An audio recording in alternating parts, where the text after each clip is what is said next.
Ya empezamos, Joaquín. Soy Noob Saibot. ¿Qué anda, vos? ¿Ya de tarde?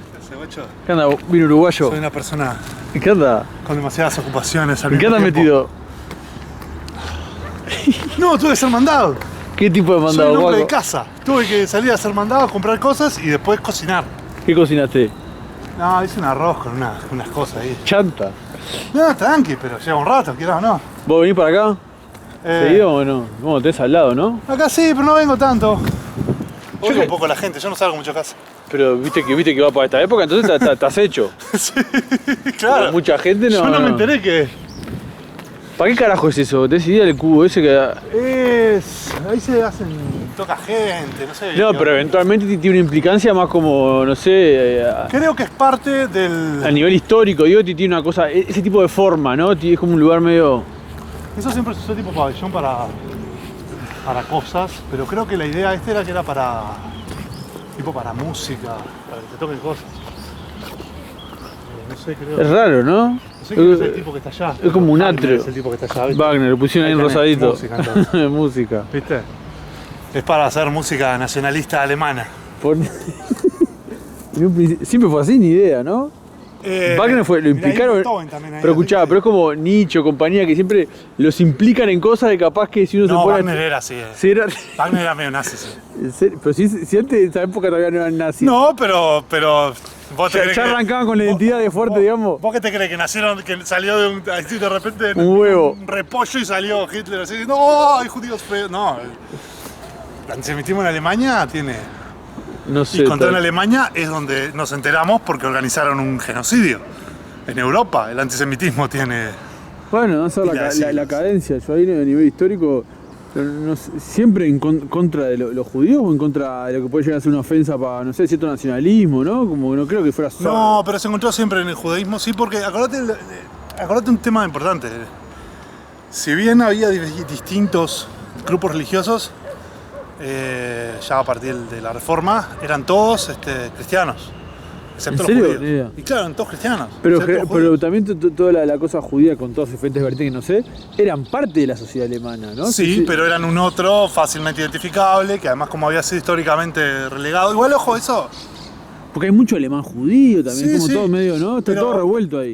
Ahí lo que pasa es que entran pila de cosas, ¿no? Porque también no es que todos los alemanes hubiesen Además, en su sido- momento se decía que había judíos que estaban con los alemanes. Bueno, sí, eso sí, no, pero bueno, es lo mismo que pasó con él. El caso que tengo más estudiado es el de España, donde en realidad el movimiento contra los judíos era un movimiento que venía más de lo que se llama el bajo clero. Dale, ¿Sí? donde te sirva más. Sí, la luz. Lo que se llama el bajo clero, ¿no? Y ciertos sectores, llamémosle, lo que hoy se llamaría sectores populares, Sí. que encontraban, sí, obviamente, como encontraban en la religión un punto central de la vida, porque era un punto central de la vida, vos ten en cuenta que durante mucho tiempo la única... Era la base del salida- pensamiento. Claro, no, pero además era la movida era estar trabajando en el pedazo de tierra que te tocaba e ir a la Y la iglesia. iglesia. Bueno, No. y los ritos, digamos, de identidad de cada individuo partían por bautismo. Sí, claro. Digo, y había pila de sincretismo, ¿no? Obviamente. En España hubo, según la zona, hubo sincretismos con cosas celtas, con cosas vasconas, todo eso, ¿no? Pero, bueno, ni que hablar con cosas árabes. Pero la cuestión ahí tuvo que ver con eso. En España hubo mucho de eso, mucha de esa movida que fue manejada por lo que se llamó el bajo clero, que en realidad no necesariamente haya sido bajo clero por baja jerarquía, Ahí va, yo pensé sino, ahí. sino porque era el clero que no estaba formado. Acordate que durante casi toda la Edad Media, sobre todo a partir del origen de las universidades, ¿no?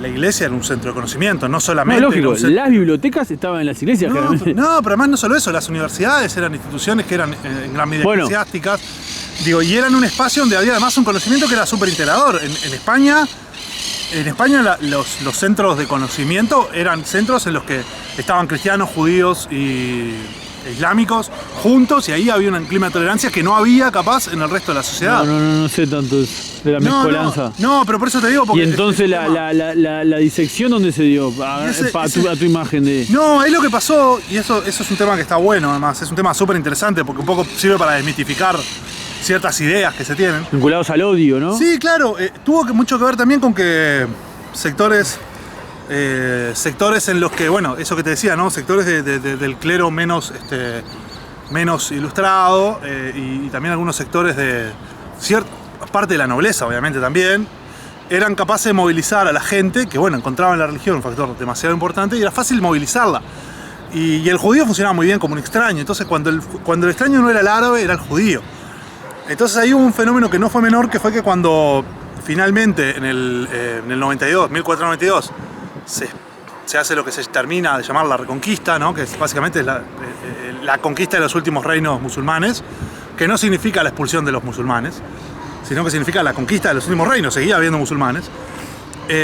Hay un intento de parte de los reyes católicos de generar, como además se da la unificación de los distintos reinos, o sea, se unifica no toda España, no toda la península ibérica, no todo lo que era la Hispania romana, sino una parte importante, no está Portugal, pero esa unificación, ahí se dan dos movimientos, tres movimientos. Uno es un intento de unificación legal, en el cual se trata de instaurar un mismo código judicial para todos los reinos de España. Otro es la unificación lingüística. Acordate que en esa época se encomienda, es un poco después, pero se da el intento de uniformizar la lengua española. Bueno, la iglesia tuvo grande esa fuerza en la parte de la conquista, ¿no? Sí. Llevar la palabra de Dios. No, pero antes de pensarlo en América, pensarlo solo en España, que hubo el intento de unificar la lengua también. Acordate que la primera gramática moderna, llamémosle la gramática de Nebrija, la gramática española, que justamente dice en el prólogo que la lengua es compañera del imperio. Esa idea, ¿no? De que la lengua como herramienta. Y el tercer factor era el factor de una sola religión. Entonces era una lengua, una corona, o sea, una familia real, un marco jurídico y una religión. Ahí aparte de una idea muy propicia, una época muy propicia cuando a nivel de analfabetismo bueno, sí, también, obvio. No. Y ahí entra esa idea, ¿no? Y ahí empieza esa idea de que la unificación española se iba a dar mediante esos 4 factores. O sea, iglesia, lengua corona corona y marco jurídico. ¿No? Se da esa idea, ¿no? Y bueno, y la idea que la iglesia... Lo lograron un poco. Bueno, claro, sin duda.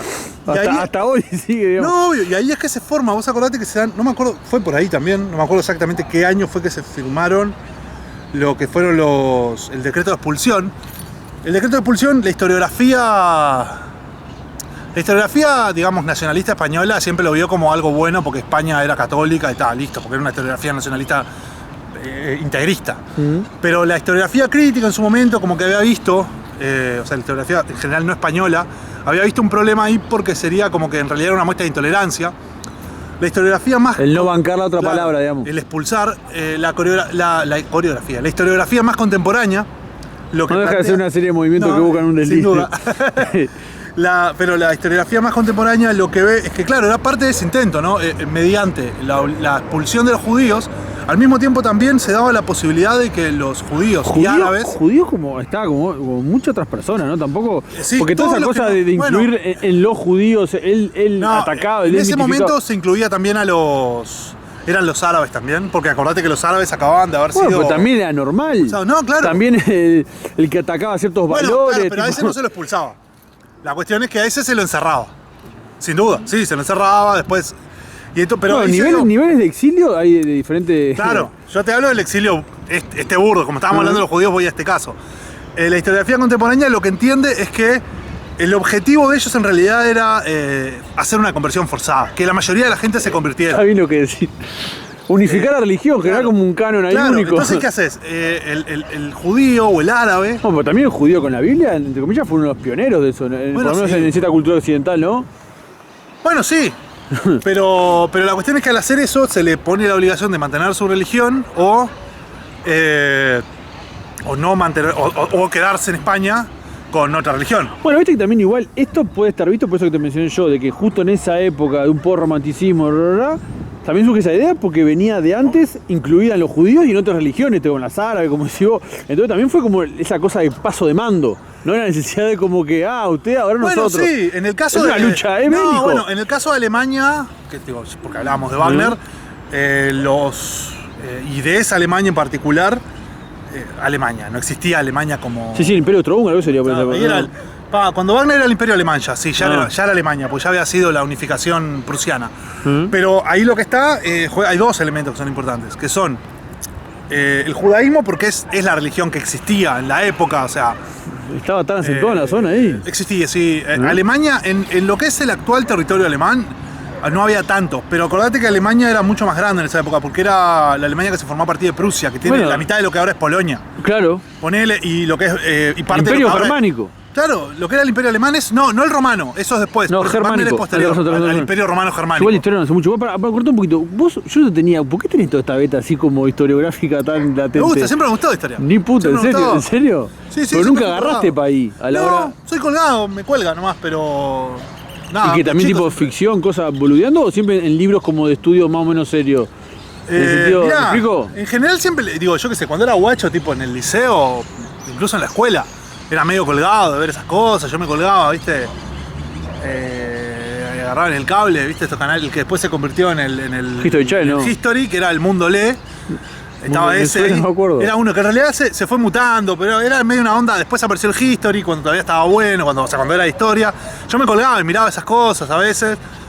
Sí, pero apareció esa idea del reality y todo lo, ¿no? Eso fue mucho después, claro. Pero poner ahí en la primera época siempre me colgué con eso. Siempre me colgué en realidad con historia. En el liceo ni que hablar. En el liceo a la segunda semana ya me había leído todo el libro de historia. A la tercera me había leído capaz que todo el libro de física. O sea, era muy colgado. No estudiaba nada, pero siempre fui muy colgado de ponerme a leer las cosas. Cuando algo me gustaba lo leía. Para escuchar, porque estaba pensando una cosa, esto de que estuvimos hablando de estos temas ahora acá. Sí. Este bajo clero, ¿no? Que en un poco capaz que estaríamos yo y vos ahí nosotros ahora. ¿Dónde te ubicás vos hoy? A nivel de como esa concepción religiosa o hasta poshumana hoy, yo ¿no? Religioso no soy una chota, pero no porque tengo un problema pero contra ¿cuál la religión, sería como pero todos tenemos una religión, ¿no? Una serie de bueno, como, en una serie de ciertos sistemas de valores. Eso. ¿Dónde estarías vos hoy? ¿Dónde te pondrías? ¿Estás en la parte de individualismo o estás como vos frente al mundo? No, yo no, en realidad en eso siempre digo un poco jodiendo que yo soy una especie de materialista en tanto de que hay una idea, hay un racionalismo idealista medio platónico que me revienta, hay también una especie de... ¿Vos cómo decís materialismo? ¿Te incluís el materialismo histórico de toda la lucha de clase, principio del siglo XX? No necesariamente, pero también como epistemología. A la cosa concreta, digamos. También como epistemología. Algo material podría ser. Escapa un poco más de lo metafísico. Claro, no, o sea, el materialismo tiene una dimensión metafísica inherente. Y todo. Obviamente, porque implica que hay cosas... Pero busca ir más como a lo rudimentario de la época, digamos. Ponele, me siento como más cerca de eso y sobre todo pensar en que en lo que es observable, en aquello de lo que yo puedo hablar. La fenomenología. No. Tampoco. No, tampoco la fenomenología, porque la fenomenología cierra demasiado sobre la subjetividad.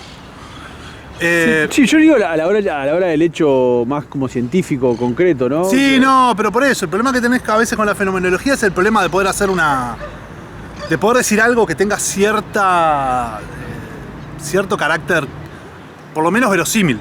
No digo verdadero. Porque para vos la fenomenología, yo lo que pasa es que no la entiendo. Yo me acuerdo que estudiamos cuando Husserl y todo.